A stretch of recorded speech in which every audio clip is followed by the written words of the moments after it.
샬롬, 여러분 반갑습니다.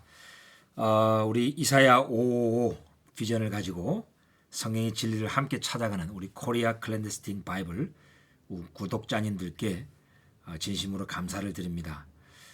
이렇게 구독자로 오랫동안 남아있기 쉽지 않은 채널인데 예, 상당히 파격적인 그런 메시지, 또 전통적인 교리에 도전하는 좀 어려운 그런 내용들도 있을 수 있음에도 불구하고 저와 늘 함께 해주시고 또 메시지에 경청하여 주시며 반응해 주셔서 너무나 감사를 드립니다. 그래서 기념으로 로마서를 이제 한 장씩 강해하는 그런 메시지를 여러분과 좀 나누고 싶습니다. 자, 오늘은 로마서 1장을 한번 해보겠습니다. 자, 2000년 전 저 사도 바울이 로마 교회에게 보낸 편지에서 이렇게 시작합니다. 예수 그리스도의 종 바울은 사도로 부르심을 받아 하나님의 복음을 위하여 택정함을 입었으니. 예. 자, 지금 사도 바울은 사도로 부르심을 받았다. 이게 부르심을 받았다. 예. 부르심을 받았다. 예.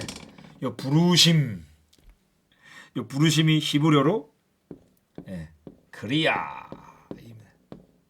크리아. 여기 크리아에서 여기 이게 크리아, 이게 부르심이라는 히브리어 단어예요. 여기 이제 우리나라는 코리아잖아요. 그러니까 코음에 짝대기 하나 이렇게 딱 붙이니까 여기도 짝대기 하나 이렇게 딱 붙이면 히브리어로 코리아가 됩니다. 신기하게. 우리 코리아는 크리아가 있는 나라다. 우리 한국은 부르심이 있는 나라다라는 거예요. 2000년 전 하나님께서 당신의 종 바울을 사용해 가지고 우리 한국 민족을 부르고 있다라는 생각이 듭니다. 그래서 우리 한국 교회는 정말 성경을 사랑하고요. 어느 민족 교회보다도 성경을 더 열정적으로 읽고 묵상하고 선포하는 그런 민족 교회라고 생각합니다. 이제는 정말 우리 한국 교회가 사도 바울이 전했던 그 메시지의 의미를 깊이 알아서 이 마지막 시대에 정말 하나님의 뜻을 이루어드리는 그런 부르심의 사명을 감당하는 우리 코리아가 되기를 간절히 원합니다. 예. 자, 하나님의 복음을 위하여 택정함을 입었대요, 여러분. 예. 하나님의 복음을 위하여 택정함을 입었다. 여러분, 이걸 어떻게 여러분 생각하십니까?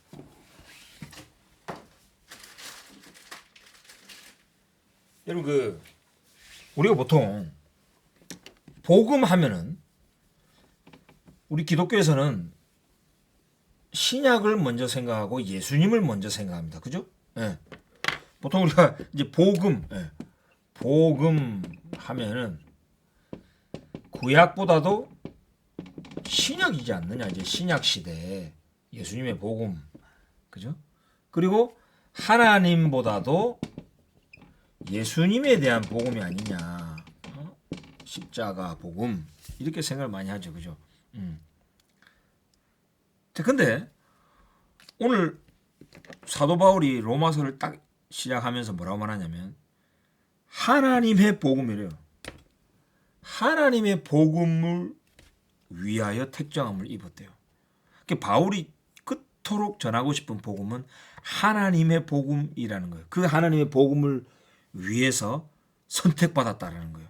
자신의 사명이 그거라는 거죠. 자, 근데 이 복음은 하나님이 선지자들을 통하여 그의 아들에 관하여 성경에 미리 약속하신 것이래요. 자, 여러분, 여기서 지금 성경, 사도 바울이 지금 1세기 당시 로마서를 적으면서 성경이라는 단어를 쓰고 있는데, 이 성경은 바로 이 타낙을 말합니다. 타낙 이렇게 해가지고 토라, 트에서 타, 낙, 이건 느비임, 선지서, 크투빔, 성문서, 그러니까 시편, 뭐 잠언, 전도서, 요거를 크라 그러고, 선지서를 느비임, 그다음에 토라는 율법이죠, 그죠? 모세오경. 우리 예수님께서도 누가복음 끝부분에서 성경을 이렇게 세 컬렉션으로 언급을 하셨죠. 율법과 즉 모세의 율법과 선지서와 시편에 나를 가리켜 기록된 것은 다 이루어져야 한 말이 이것이다. 이렇게 말씀하셨어요. 여러분 이 세 컬렉션을 1세기 당시는 성경으로 불렀어요. 여러분.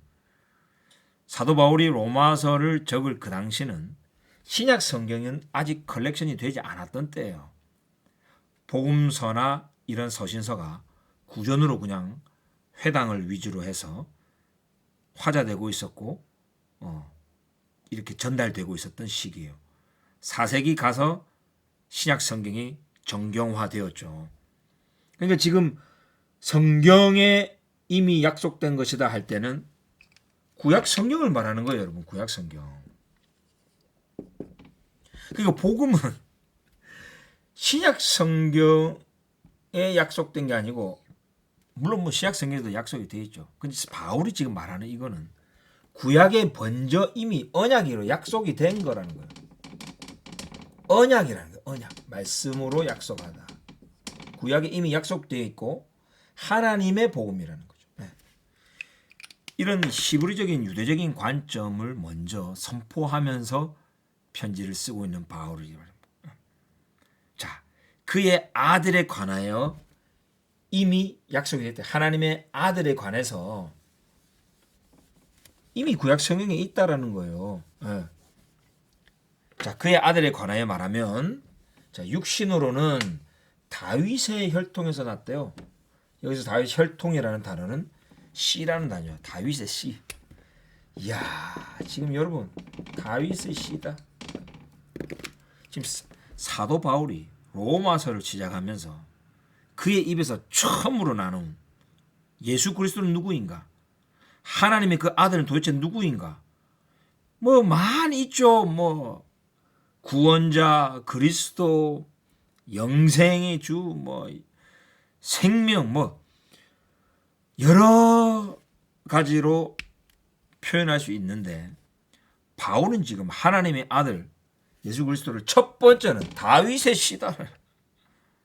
다윗의 자손이라는 거예요. 아브라함의 씨다라는 거죠. 신약 성경을 시작하면서도 아브라함과 다윗의 자손 예수 그리스도의 세계다. 이걸 잊으셔야 안 돼요. 우리 크리스천들은 예수 그리스도를 너무 추상적으로 영적인 분으로 신성으로 충만한 하나님으로만 생각해요. No. 다윗의 씨라는 거예요. 다시 말하면 유대인이라는 거예요. 유대인이요. 아브라함의 씨, 유대민족이라는 거예요.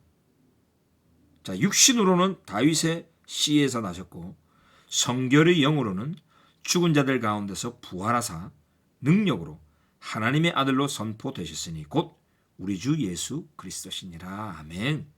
우리 주 예수 그리스도는 성결의 영으로는 죽은 자 가운데서 부활하셨다. 이건 하나님의 능력이 나타난 사건이라는 거죠. 하나님의 아들로 선포되셨다라는 거죠. 네. 여러분 이 이스라엘을 출애굽기 4장 22절에서는 뭐라고 말하고 있습니까? 이스라엘은 내 아들, 내 장자다 그랬습니다. 이스라엘도 여호와 하나님의 아들이요. 예수 그리스도도 하나님의 아들로 선포됐다라는 거예요. 무슨 말입니까? 이스라엘과 예수 그리스도는 하나다라는 거예요. 예수 그리스도도 다윗의 씨, 이스라엘도 다윗의 씨. 이렇게 연합되어 있는 분임을 로마서 초반에 선포하면서 나가는 거예요. 자, 이제 이 편지를 받는 수신자에 대해서 말을 하고 있습니다. 5절 그로 말미암아 우리가 은혜와 사도의 직분을 받아 그의 이름을 위하여 모든 이방인 중에서 믿어 순종하게 하나니. 예, 사도 바울은 이방인을 위한 사도로 부름을 받았죠. 베드로는 유대인을 위한 사도. 그죠? 자, 이 은혜와 사도의 직분을 받았는데 예수 그리스도의 이름을 위하여 모든 이방인 중에서 믿어 순종하게 한대요. 믿어 순종하게 한대요. 네. 여러분 우리는 로마서를 볼 때 항상 이신칭의의 교리문답서라고 생각합니다. 다시 말하면 믿어를 강조해요. 믿어를. 근데 바울은 지금 믿어서 결국 뭐 한다? 순종하게 하려고. 행위라는 거예요. 삶이라는 거예요. 이게 최종 결론이라는 목적이라는 거죠. 행위예요, 여러분. 순종이에요. 우리 예수님도 마태복음 마지막에서 내가 너에게 분부한 모든 것을 가르쳐 믿게 하라가 아니고 가르쳐 지키게 하라. 지키라는 거예요. 말씀에 순종하라는 거죠. 이것의 시작이 믿음이라는 거예요. 여러분, 믿음은 시작이라는 겁니다. 시작입니다. 구원은 시작입니다, 여러분. 믿어서 구원을 받고 자유하게 되면 족쇄가 풀려요. 족쇄가 풀리면 이제 움직여야 될 거 아니에요. 일을 해야 될 거 아닙니까? 순종하고 지키고 하나님의 나라를 위하여 살아내야 될 거 아닙니까? 그죠? 이것이 복음이에요, 여러분. 우리 이방인에게 이쪽 부분이 이상하게 대체됐다라고 생각했어요. 행위를 믿음으로 대체해보려고 율법을 복음으로 대체해버리는 거예요. 이스라엘을 교회로 대체해버렸다. 이것이 이제 대체신학이죠. No. 자, 6절에 보면 너희도 그들 중에서 예수 그리스도의 것으로 부르심을 받은 자니라. 자, 여기서 너희도 이게 바로 구체적으로는 로마 교회이지 그 이방인들을 말하죠. 이방인 멤버들. 너희도 너희만이 아니고 너희도 이 말은 이방인이 아니라 우리 유대인들이 예수 그리스도의 것이라는 거예요. 그렇죠. 유대인의 왕 예수님의 소유죠. 왕은 백성을 소유하잖아요. 그러니까 유대인들은 예수 그리스도의 것인데 이 유대인뿐만이 아니라 너희 이방인도 너희도 그들 중에서 이방인들 중에서 예수 그리스도의 것으로 예수 그리스도의 백성으로 부르심을 받았다. 유대인이었던 바울도 부르심을 받았을 뿐만 아니고 우리 이방인들도 부르심을 받았다. 우리 한국 교회도 저 유대인의 왕의 소유물로 백성으로 부르심을 받았다. 자, 그러면서 이 수신자가 이런 이방인뿐만 아니라 또 7절에 나오죠. 로마에서 하나님의 사랑을 받고 성도로 부르심을 받은 모든 자. 계속 부르심을 받대. 하나님의 사랑을 받고 성도로 부르심을 받은 모든 자에게 이렇게 말합니다. 여러분, 하나님의 사랑을 헬라어로는 아가페라고 하죠. 원래 이 아가페는 그죠? 히브리어의 헤세드, 하나님의 영원한 사랑, everlasting love, loving kindness, 인자하심, mercy, 자비하심, covenant love, 언약적인 사랑, 뭐 여러 가지로 번역이 되는 너무 위대한 단어죠. 하나님께서 저 이스라엘과 맺은 하나님의 놀라운 언약적인 사랑, 아버지의 사랑, 영원한 사랑, 이걸 헤세드라고 합니다. 자, 성도를 히브리어로 뭐랍니까? 헬라어로는 하기오스, 홀리, 그죠? 거룩한 자. 근데 히브리어는 하시드라, 헤세드에서 똑같은 단어예요. 하나님의 사랑을 받은 자 해서 여기 요드만 하나 딱 해보면 하시드 이러면 성도란 뜻이에요. 그래서 이스라엘에서 정통 유대인들을 때로는 하시딤이라고 부르죠. 여러분, 유대인들은 하나님의 언약 때문에 일방적으로 택하심을 받고 선택받아 하나님의 사랑을 받는 자이기 때문에 성도라고 불러진다는 거예요. 하시드라는 거예요. 바로 유대인들을 말하는 거예요, 여러분. 이 유대인들에게 하나님 우리 아버지와 주 예수 그리스도로부터 은혜와 평강이 있기를 원한다. 수신자가 바로 이런 유대인과 이방인을 지금 같이 말을 하고 있는 거예요. 예수 그리스도의 것으로 부르심을 받은 자들이에요. 예수님의 백성으로 부름을 받은 자들이지 예수님을 믿고 고백하는 자들에게만 이 편지를 적었다라고 생각하시면 로마서의 전체적인 그 의미를 놓치기 쉽습니다. 복음의 그 풍성한 넓이와 길이와 높이를 대부분 다 놓쳐요. 기독교와 카멘테리를 보나 우리 사역자들 다 보나 어떤 이신칭의라는 프레임 안에서 바울의 신학의 그 풍성한 것들을 다 끼 맞추려고 집어넣다 보니까 막 답답한 거예요. 안 풀리는 거예요. 자, 이렇게 자기가 누구인지 그리고 이 편지를 받는 대상인 누구인지를 초반부에 이렇게 딱 설명을 했습니다. 자, 그러면서 이제 8절에 말합니다. 먼저 내가 예수 그리스도로 말미암아 너희 모든 사람에 관하여 내 하나님께 감사함은 너희 믿음이 온 세상에 전파됨이라. 예. 로마 교회 성도들의 그 믿음이 온 세상에 전파됐대요. 세상의 중심이라고 했던 로마에 알려졌다라는 거죠. 거기 그 이방인들 예수 그리스도를 통하여 하나님의 언약 백성이 되고 여호와 하나님을 섬기는 그 우리 이방인 크리스찬들, 메시아닉 유대인들 그리고 일반 유대인들까지 다 그들의 믿음이 있다라는 거예요. 그 믿음이 어떤 예수님만을 고백하는 믿음이 아니라 성경에 대한 믿음, 하나님에 대한 믿음, 하나님의 말씀대로 살아가는 그 삶으로 보여지는 그 믿음이 전파가 되었다라는 거예요.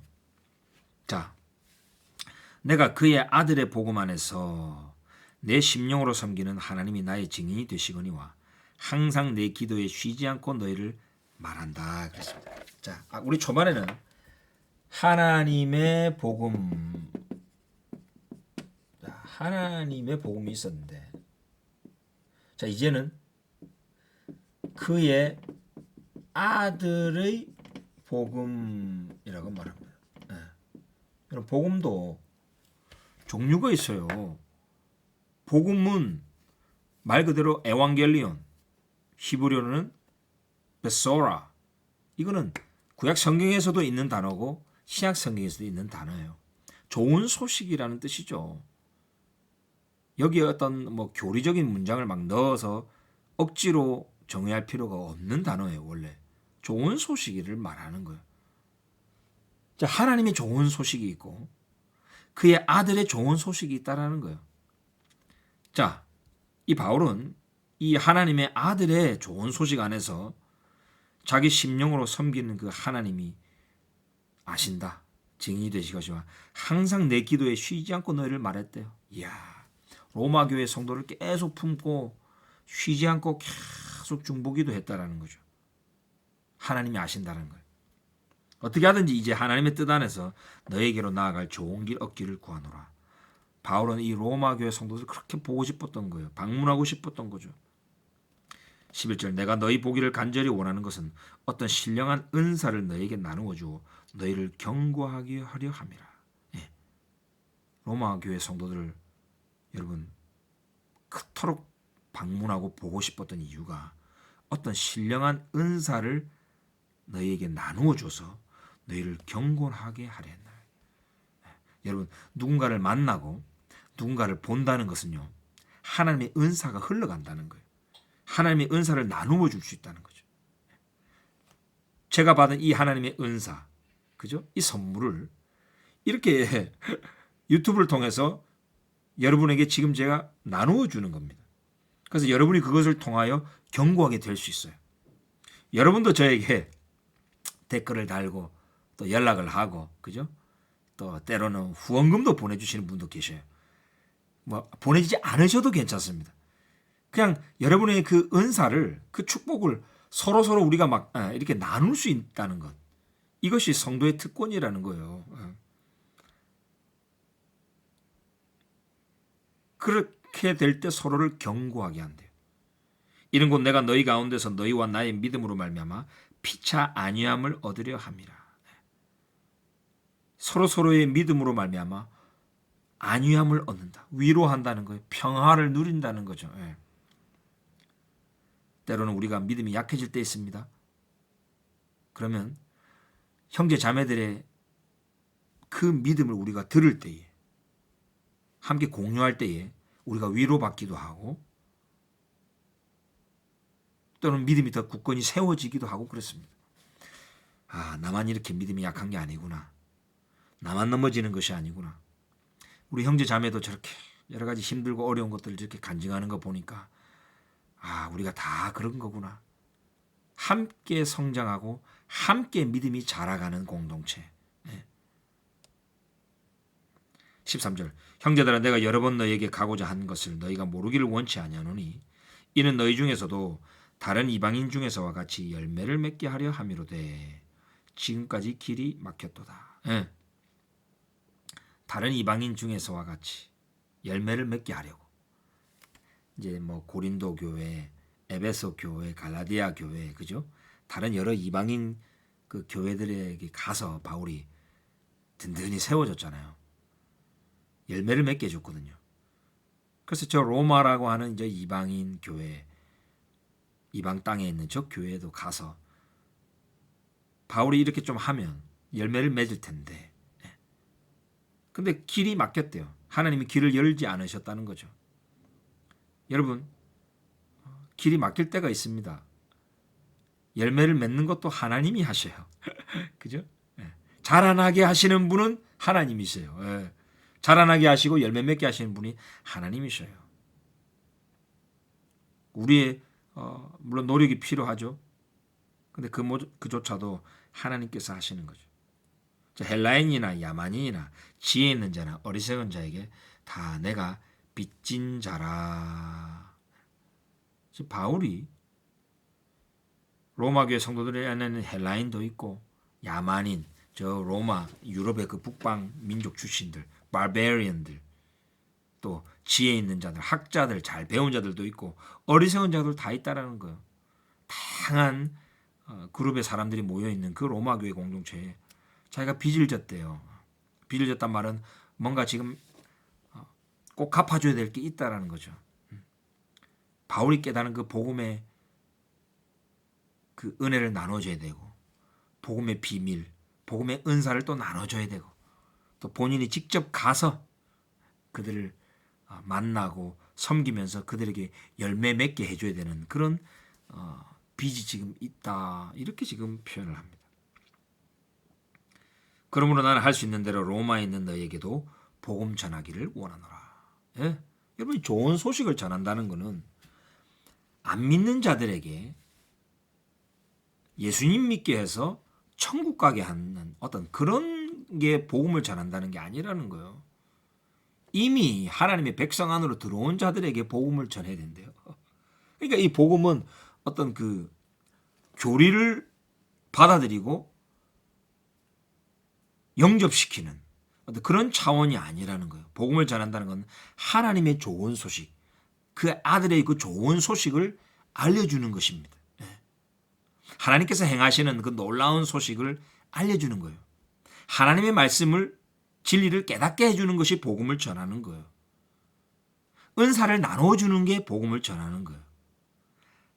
만나고 교제하고 직접 내가 너희를 만나기 원한다. 그래서 열매 맺게 하는 것. 성령의 열매가 맺고 거룩한 삶, 행복한 삶이 막 펼쳐지는 것도 좋은 소식을 전하는 거예요. 바울이 말하는 이 복음 전함이라는 그 의미를 여러분 이렇게 성경적으로 보셔야 됩니다. 교리적으로 보면 안 된다 이 말입니다. 자, 16절에 참 중요하죠. 내가 복음을 부끄러워하지 아니하노니 이 복음은 모든 믿는 자에게 구원을 주시는 하나님의 능력이 됨이라. 먼저는 유대인에게요 헬라인에게로다. 자, 이 복음은 모든 믿는 자에게 구원을 주시는 하나님의 능력이 됨이라. 첫째는 먼저는 유대인에게요. 그리고 헬라인에게로다. 이렇게 씁니다. 자, 바울이 지금 말하는 이 복음은요. 복음은 하나님의 복음도 있고 그의 아들의 복음도 있어요. 근데 왜 우리는 모든 믿는 자에게라고 할 때 그의 아들을 믿는 자, 예수님을 믿는 자에게로 첨가만 합니다. 이렇게만 연결을 시켜요. 뭐 하나님의 복음은 없나요? 예수님을 믿지 않지만 하나님을 믿는 유대인들은 어떻게 된 겁니까? 포함해야 되는 거예요, 여러분. 여기서 모든 믿는 자란 말은 말 그대로 하나님의 복음과 그의 아들의 복음, 이 하나님의 이 언약과 약속, 말씀을 믿는 모든 유대인과 이방인을 다, 유대인과 크리스천들을 같이 하는 말이에요. 같이. 예. 그래서 이제 로마서 나중에 중반부에도 이제 교리를 설명하면서 말합니다. 이 믿음이라고 할 때 항상 아브라함의 믿음을 얘기하면서 먼저 시작해요. 아브라함이 믿었던 건 뭡니까? 하나님의 언약을 믿었죠. 하나님의 말씀을 믿었죠. 유대인의 신앙이에요. 모든 믿는 자란 말은 유대인과 우리 크리스천들, 이방인 크리스천들 같이 말하는 거예요. 믿는 백성들, 빌리버들을 말하는 거예요, 여러분. 자, 이 유대인과 이방인 크리스천들에게 다 하나님의 자유케 하시는 구원을 주신대요, 이 복음이. 그래서 부끄러워하지 않는다는 거예요. 이 복음을 부끄러워하지 않는다 이 뜻이, 거리에 나가서 저는 예전에 예수 믿으세요, 예수 천국 불신 지옥, 이거를 막 담대하게 외치는 게 복음을 부끄러워하지 아니하는 걸로 생각했어요. 실제로 노방전도 가면서 정말 이것 때문에 저도 많이 힘들었고, 또 이렇게 제가 설교함으로 인해서 많은 성도들의 마음을 눌리게 했어요. 여러분들은 왜 그렇게 나가서 외치지 않습니까? 왜 여러분들은 복음을 계속 부끄러워합니까? 여러분의 직장 생활 속에서, 거리에서 왜 복음을 외치지 않습니까? 막 저는 이제 그렇게 정죄감을 느끼는 설교도 했던 적이 있습니다. 얼마나 참 하나님 앞에서 회개하게 되는지요. 바울이 말하는 내가 복음을 부끄러워하지 않는다는 말이 뭔 말입니까? 이 복음은 유대인들에게도 좋은 소식이고 구원을 주시는 하나님의 능력이 되니까 그렇게 막 부끄러워하지 않는다는 거예요. 만약에 하나님의 아들 예수님을 믿지 않는 저 유대인들에게 예수님 믿어야 구원을 누린다. 지금 안 믿고 있네. 구원 너희 못 받는다. 지옥 간다. 이런 복음을 바울이 이해했다면 얼마나 부끄러웠을까요? 자기도 유대인 출신인데, 자기가 바리새인 출신인데 복음을 전하기가 너무 어려울 거예요. 부끄러울 거예요. 지금 자기 동료들은 전부 다 이제 지옥 백성인데, 너 당신 지옥 갑니다. 에이, 어떻게 얘기해? 담대히 말 못해요. 부끄럽게 될 수밖에 없어요. 근데 바울이 지금 복음을 부끄러워하지 않는 이유는 뭐예요? 유대인이나 유대교나 기독교나 유대인이나 크리스천들이나 다 하나님의 말씀을 믿고 언약을 믿고 하나님의 이 백성은 그들에게는 구원을 그냥 주신다는 거예요. 은혜로. 이게 하나님의 능력이 된다라는 거예요. 그래서 능력이라고 표현해요. 인간의 능력이 아니, 인간의 고백으로 하면 인간의 능력에서 나오는 거죠. 그러나 이거는 전적인 하나님이 시작하신 일이요, 하나님께서 추진하신 일이고 하나님께서 완성하신 일이기 때문에 그 정도로 하나님은 이 모두를 다 구원할 수 있는 능력이 있다. 어디 안에? 복음 안에. 다 이루었다. 그리스도께서 다 이루었다. 담대하게 선포할 수 있었던 이유가 바로 이게 복음이라는 거예요. 그래서 좋은 소식이라는 거예요. 첫째는 유대인에게 먼저 좋은 소식이라는 거예요. 그리고 헬라인에게라. 이것이 바로 내가 복음을 부끄러워하지 않는다라는 뜻이죠. 그 17절에는 이 복음에는 하나님의 의가 나타난대요. 우리는 복음을 너무 인본주의적으로 해석을 해왔어요. 이게 아마 마틴 루터의 신학이 많은 영향을 미친 것 같아요. 여러분, 복음에는 인간의 의가 나타나지 않아요. 우리 기독교의 교리를 잘 보면 인간의 믿음, 인간의 신앙, 고백, 인간이 영접해서 의롭게 된다. 인간의 의를 너무 하이라이트 많이 했어요. 이게 복음인 줄 알았어요. No! 복음에는 인간의 의가 아니라 하나님의 의가 나다. 하나님의 의. 예. 하나님의 의가 나타났기 때문에 자, 믿음으로 믿음에 이르게 하나니 오직 의인은 믿음으로 말미암아 살리라. 자, 이게 무슨 말입니까? 자, 하나님의 의가 나타나서 자, 복음에는 하나님의 의가 나타났는데 믿음에서 믿음에 이르게 한대요. 오직 의인은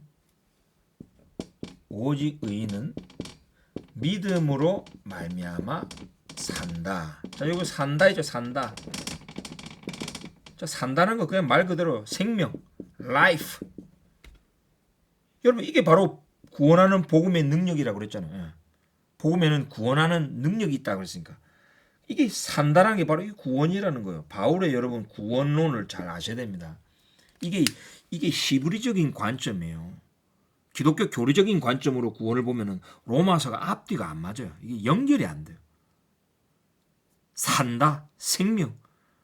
율법을 행하는 자는 그 행함으로 말미암아 그 의로 살리라. 산다라는 거죠. 말씀에 순종하면 구원을 누리고 자유케 되고 하나님의 복을 받고 이게 산다라는 것이 구원이에요. 자, 의인은 믿음으로 산대요. 믿음으로 구원을 받고 누린다는 거죠. 자, 그러면 이게 믿음에서 믿음에 이르게 한다는 게 무슨 말입니까? 아까 처음에 하나님의 복음에서 그의 아들의 복음을 언급했어요. 바울은 지금 하나님의 믿음에서 그의 아들의 믿음을 얘기하는 거예요. 자, 여기서 이 믿음이라는 단어는 히브리어로는 에무나라고 합니다. 에무나. 헬라어로는 피스티스, 그죠? 이게 인간이 심적으로 믿고 교리에 동의하고 입으로 고백하는 것만 믿음이 아니에요. 그건 아주 그 피상적인 한 부분에 불과해요. 성경 전체적으로 믿음 했을 때는 이거는 액션이고 사랑이고 충성을 말해요. 하나님의 신실함을 말해요. 신실함.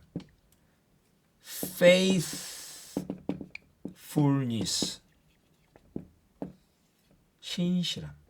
나중에 성령의 9가지 열매에서는 사랑과 희락과 화평과 오래 참음과 자비와 양성과 충성을 말해줘. 한번 언약을 맺으셨으면 끝까지 지키는 것을 말해요. 한번 하나님이 이스라엘과 언약을 맺고 그의 백성 삼으셨으면 그의 언약 백성을 충성스럽게 돌보고 때로는 채찍질하시고 절대로 언약을 파괴하지 아니하시고 끝까지 자기의 백성으로 삼으시고 돌보시는 하나님의 그 충성, 하나님의 신실하심, 하나님의 믿음을 말해요. 자, 이 하나님의 믿음에서 아들의 믿음으로 왔다는 거예요. 하나님은 이렇게 미쁘시고 나중에 이제 미쁘심이 또 나와. 이게 로마서에서는 미쁘심이 있고 하나님은 이렇게 미쁘시고 신실하신데 문제는 백성이라는 거예요. 문제는 이 유대인들이 하나님의 율법을 어기고 우상을 숭배하고 간음해버렸어요. 다른 신을 섬겨버렸다는 거죠. 율법을 깨트려버렸어요. 자, 그러면 하나님은 율법을 언약을 안 깨트렸는데 그의 백성이 언약을 깨트려버렸어요. 그럼 어떻게 되느냐? 하나님의 언약금 자체가 그럼 완전히 무효화돼 버리느냐? 그럴 수 없다라는 거예요.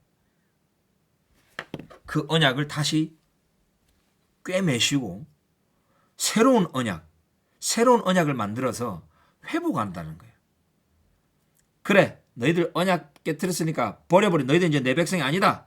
아이고 내가 다른 백성으로 대처해야겠다가 아니고 그 깨트린 언약을 다시 수리하는 거예요. 새로운 세포가 생겨나가고 다시 새롭게 하시는 거예요. 그 일을 누가 했다?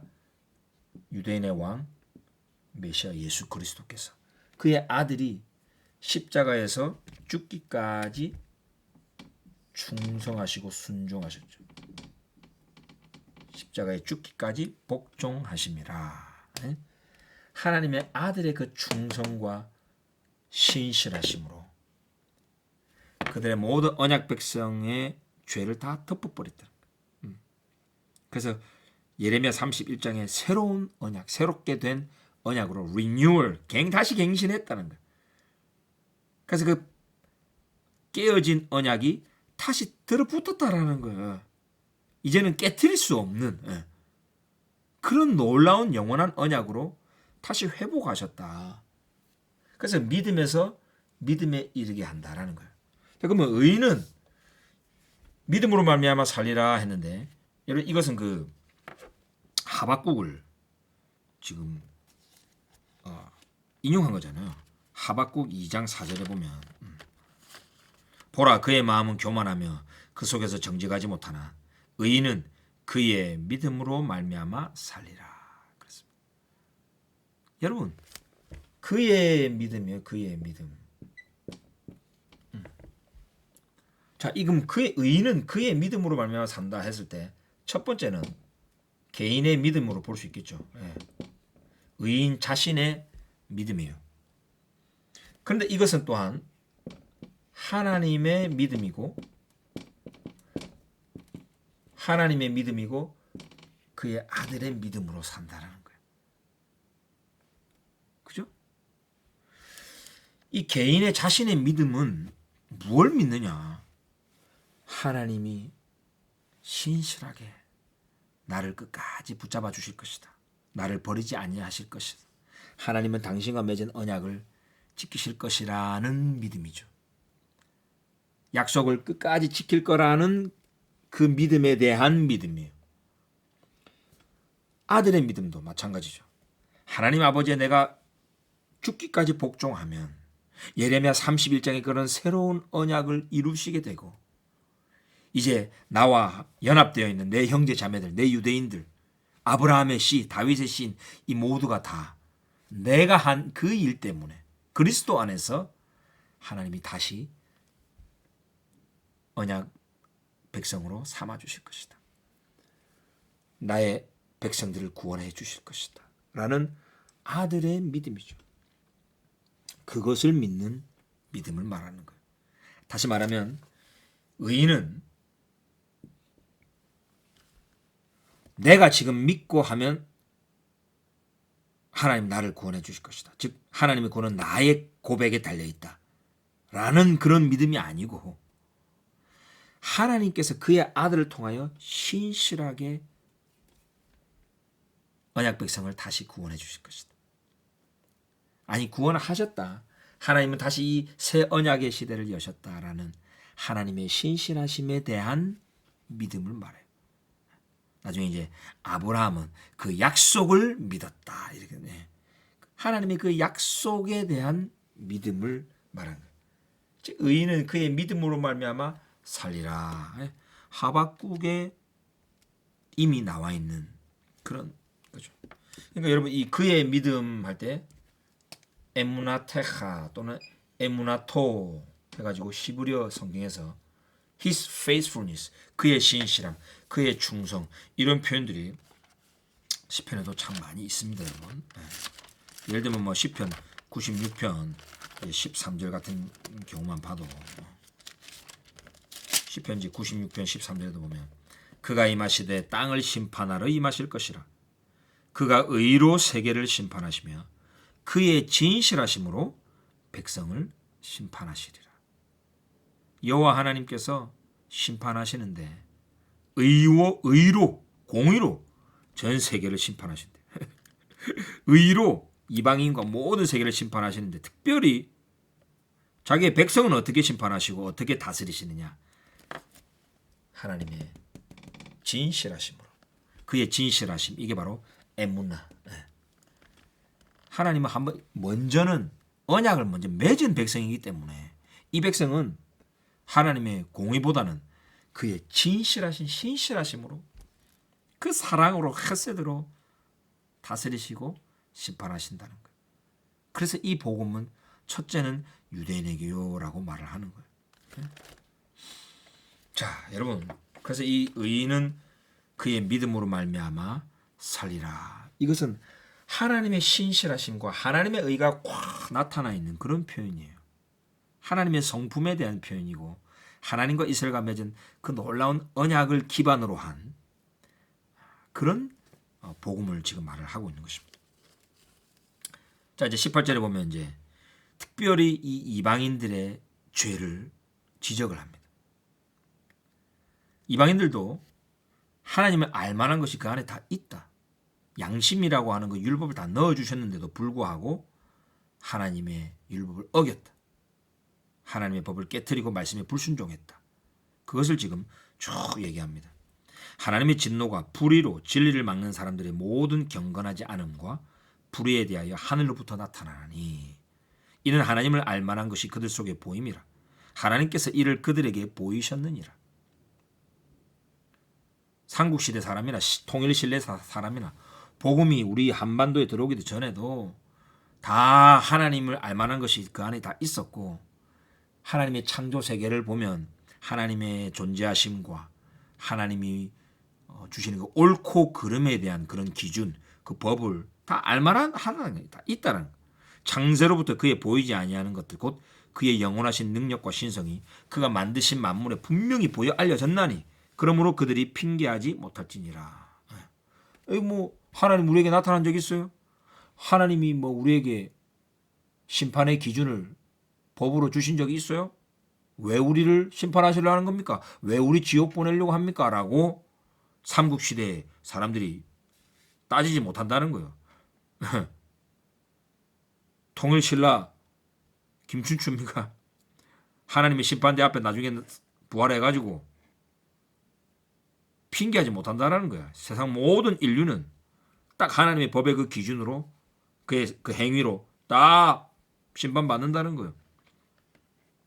21절 하나님을 알되 하나님을 영화롭게도 아니하며 감사하지도 아니하고 오히려 그 생각이 허망해지며 미련한 마음이 어두워졌나니 하나님께 영화롭게 하지도 않고 감사하지도 않고 여러분 이 하나님께 감사하지 않는 것이 심판을 받는 자리에서 이 우리의 운명을 결정한다는 거예요.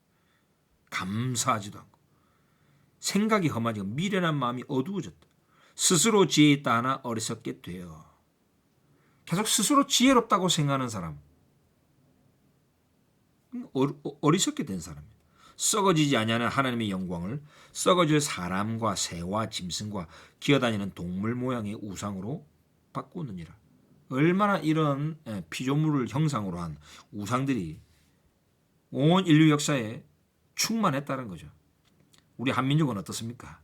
우리 대한민국에 정말 이 많은 아름다운 유적지들 관광지 가보면 이런 것들이 참 많아요. 그죠? 그 우상을 섬기는 거이 많이 있어요. 그러므로 하나님께서 그들을 마음의 정욕대로 더러움에 내버려 두사 그들의 몸을 서로 욕되게 하셨다. 이렇게 하나님을 모르고 아니 일부러 핑계를 대면서 하나님을 알되 하나님을 영화롭게 아니하고 감사하지 아니하는 이 자들을 그냥 마음의 정욕대로 더러움에 내버려 두셨대요. 방치했다는 거죠. 침묵하셨다는 거죠. 그들의 몸을 서로 욕되게 하셨으니 이는 그들이 하나님의 진리를 거짓 것으로 바꾸어 피조물을 조물주보다 더 경배하고 섬김이라. 조물주 하나님보다 피조물을 더 경배하고 섬겼다라는 거예요.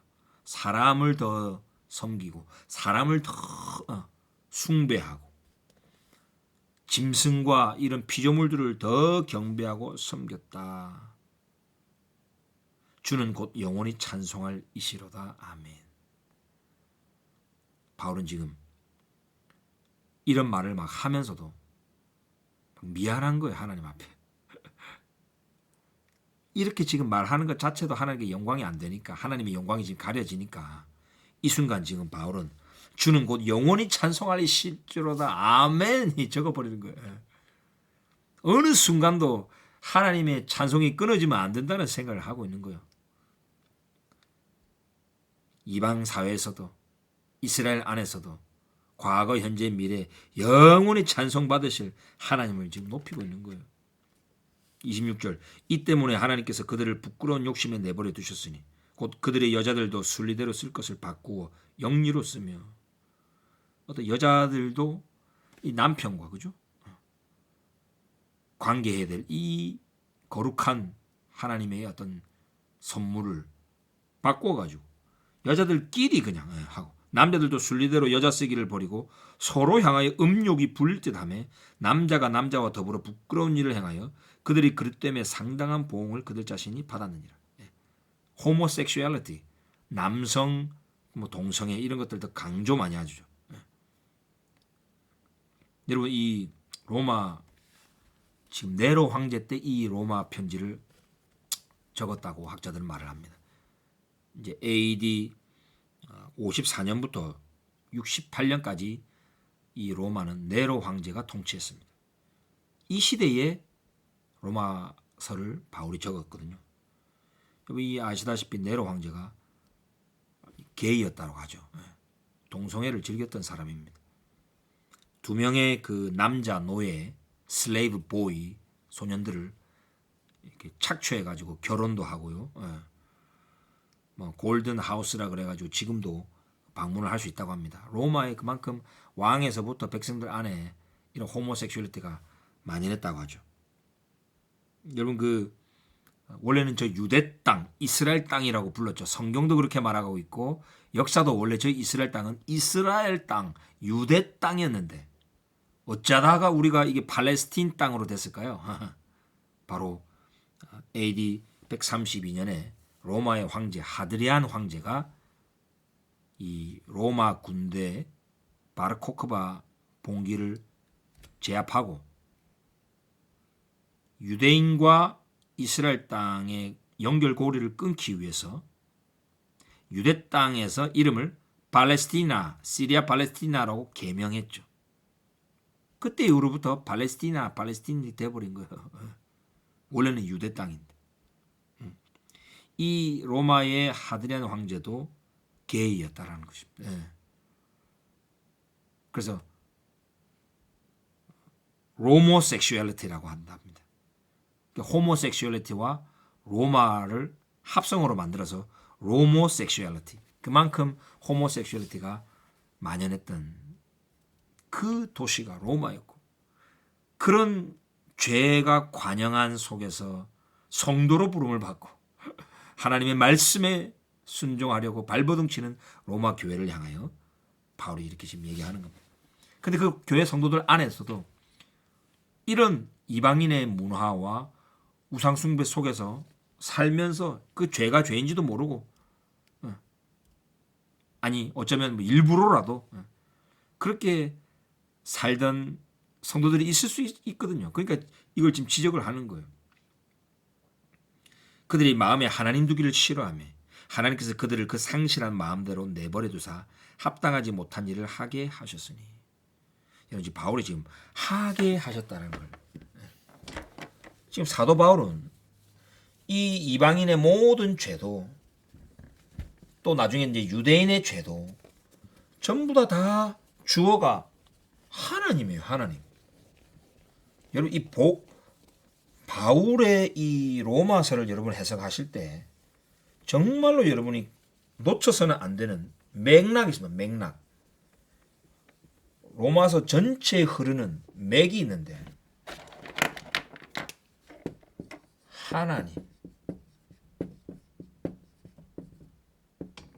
하나님의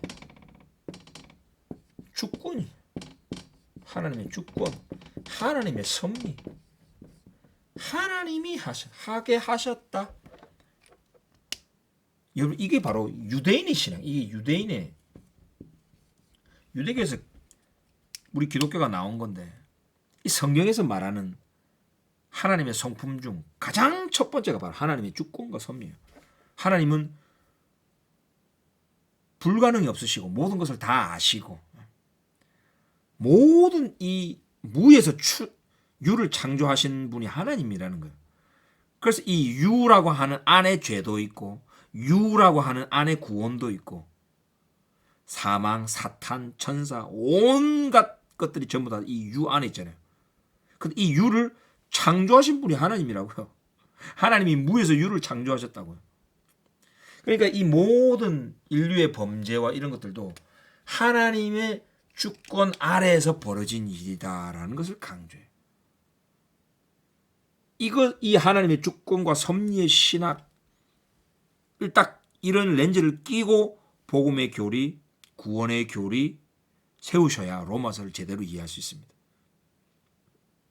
인본주의, 하나님의 주권과 섭리를 딱 대적하는 신학이 뭐죠? 바로 이게 인본주의.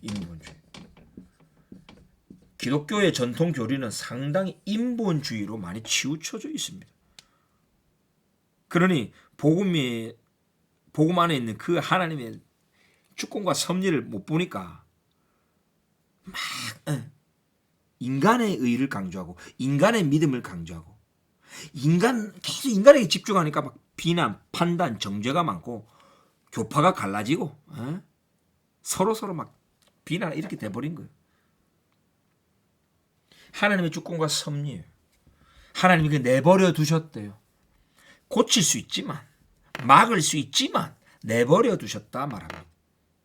그 상실한 마음대로 내버려 두셔서 합당하지 못한 일을 하게 하셨으니 하게 하셨대요. 뭔가 하나님의 어떤 계획이 있다라는 하나님의 어떤 완벽한 때에 이 문제를 하나님께서 해결하시려고 그냥 그래 내버려 두셨다라는 거예요. 동성애만 죄가 아닙니다, 여러분. 요즘 이 TV에 보면 마치 동성애를 안 하는 우리 크리스찬들은 아주 거룩하고 성공했고 아직도 저 동성애하고 있는 사람들은 뭐 이러잖아요. 유대인들 안에도 이스라엘 안에 텔아비브 안에서도 막 동성애 퍼레이드 벌어지니까 저 이스라엘과 유대인을 막 비난하죠. 동성애도 하나의 죄의 하나지 그 외에도 죄 많아요. 우리 크리스찬들이 동성애 안 한다고 자부하면 안 됩니다. 29절부터 나오잖아요.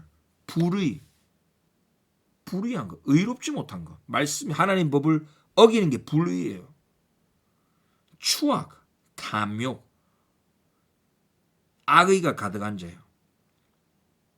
시기, 살인, 분쟁. 얼마 전에도 저희 가정에서 분쟁이 있었습니다. 이런 분쟁하는 것도 죄라는 거예요. 합당하지 못한 일을 하게 해버리신 거예요. 사기, 악독이 가득한 자요. 수군수군하는 자요. 수군수군 뒤에서 뒷담화 까고 그죠? 궁시렁대는. 비방하는 자요. 비방. 와 얼마나 많이 비방합니까? 저도 이렇게 진리의 말씀을 전하다가 참 동역자들과 또 위대한 우리 기독교의 선진지들을 이렇게 비방하지는 않았는가 참 하나님 앞에 참 조심스럽네요. 하나님께서 미워하시는 자요, 능욕하는 자요, 교만한 자요, 자랑하는 자요, 악을 도모하는 자요, 부모를 거역하는 자요, 우매한 자요. 우매한 거. 우매한 자도 같은 부류를 지금 넣고 있습니다. 배약하는 자요, 무정한 자요, 정이 없는 거예요. 사람이 참 정이 없을 수 있습니다. 똑똑하고 판단도 잘하고 순발력도 있고 일도 잘하고 막 의롭고 막 공의롭고 이야. 근데 이 사람 막 정이 떨어져. 무정한 무자비해. 자비가 없어요. 자비가 없어. 그들이 이 같은 일을 행하는 자는 사형에 행한다고 하나님께서 정하심을 알고도 하나님이 이런 자는 사형이다 하고 아까 그 산다 그랬죠. 의인은 믿음으로 말미암아 살리라 했는데 이건 사형이다. 죽음이다. 구원 못 받는다는 거예요, 여러분. 여기서 말하는 이제 구원은 영원한 뭐 하나님 나라의 기업을 상속한다 아니다의 개념이 아니에요, 여러분. 그냥 사형이래요. 하나님 그렇게 심판하시겠다는 거예요. 이런 우리의 인간관계 속에서 우리가 어떻게 대응하느냐도 하나님 앞에서 심판의 기준이 된다는 거예요. 그러니까 하나님을 사랑하고 이웃을 사랑하는 것이 이 율법을 다 요약해 놓은 것인데 이걸 어기면 하나님께 심판받는다는 거예요. 사형이라는 거예요. 이걸 알면서도 자기들만 행할 뿐만 아니라 그런 일을 행하는 자를 옳다 한다. 즉 하나님의 그 율법의 기준을 자기 마음대로 회파시켰다. 율법을 폐했다. 하나님의 기준을 폐하는 자들 지금 얘기하는 거예요. 하나님의 법을 어기는 자들을 옳다고 한다. 믿기만 하면 옳게 된다. 율법 어겨도 된다. 이신칭의 교리가 지금 여기 적용되는 거 아니에요 혹시? 예전에 그 밀양이라는 영화입니까? 정말 그 죄를 범하고 나서 그 피해자에 가가지고 나 이제 신앙생활을 했습니다. 나 예수님 믿습니다. 나 이제 뭐 천국 가면 나 옳게 되었습니다. 이신칭의 얘기하니까 이 피해자가 막 경악을 하잖아요. 그것이 한국 사회에 한때 많이 퍼져가지고 개독교로 막 불렸던 적이 있습니다. 로마서를 우리가 오해를 해버리면 하나님의 법을 어기는 자들도 그런 일을 행하는 자들도 옳다 이렇게 돼버리는 거예요. 왜? 이신칭의니까 이제는 이 시대는 이신칭의지 그런 일 뭐 행하는 자는 옳고 안 행하는 자는 죄인이 이제 그런 시대는 끝났다. 복음이 율법을 이제 대체했다. 이런 대체 신학이 재앙을 가져왔습니다. 기독교의 재앙뿐만 아니라 우리 민족에 아주 큰 위기를 가져왔죠. 아무쪼록 1장을 마무리하면서 우리 한국 교회가 하나님의 복음, 그의 아들의 복음, 그리고 이 복음 안에는 하나님의 의가 나타난다는 것, 하나님의 신실함이 나타난다는 것 우리가 깨달아야 될 것입니다. 그리고 이 복음은 율법을 대체하는 것이 아니라 율법을 완성하며 더 굳게 세우는 그런 하나님의 능력이 되고 구원을 주시는 하나님의 능력이 된다는 것입니다. 율법을 지킴으로 우리가 구원을 누리고 자유를 누리고 행복과 축복을 누리는데 말 그대로 살게 되는데 살게 하는 능력이 바로 구원이라는 거예요. 복음에는 하나님이 구원을 주시는 하나님의 능력이 된다. 이거를 잊으시면 안 됩니다. 복음은 구원을 주시는 하나님의 결정이었다. 또는 하나님의 어떤 선포였다가 아니라 구원을 주신 하나님의 능력이 된다는 거예요. 그 힘을 받아서 우리가 뭔가를 하게 된다는 거죠. 복음은. 복음을 정말 믿고 따르는 자는 어떤 힘을 받아서 하나님의 능력을 받아서 구원을 우리가 받게 되고 구원을 누리게 되고 정말 축복과 삶을 풍성한 삶을 살게 하는 것이 복음이지 어디에 들어가게 하는 것이 복음이 아니라는 거예요. 아무쪼록 로마서 1장을 통해서 여러분과 함께 다시 한번 바울이 그토록 전하고 싶었던 복음 좀 살펴보았습니다. 우리 다음 시간에는 2장을 또 나누도록 하겠습니다. 오랜 시간 동안 여러분 수고하셨습니다. 샬롬 축복합니다.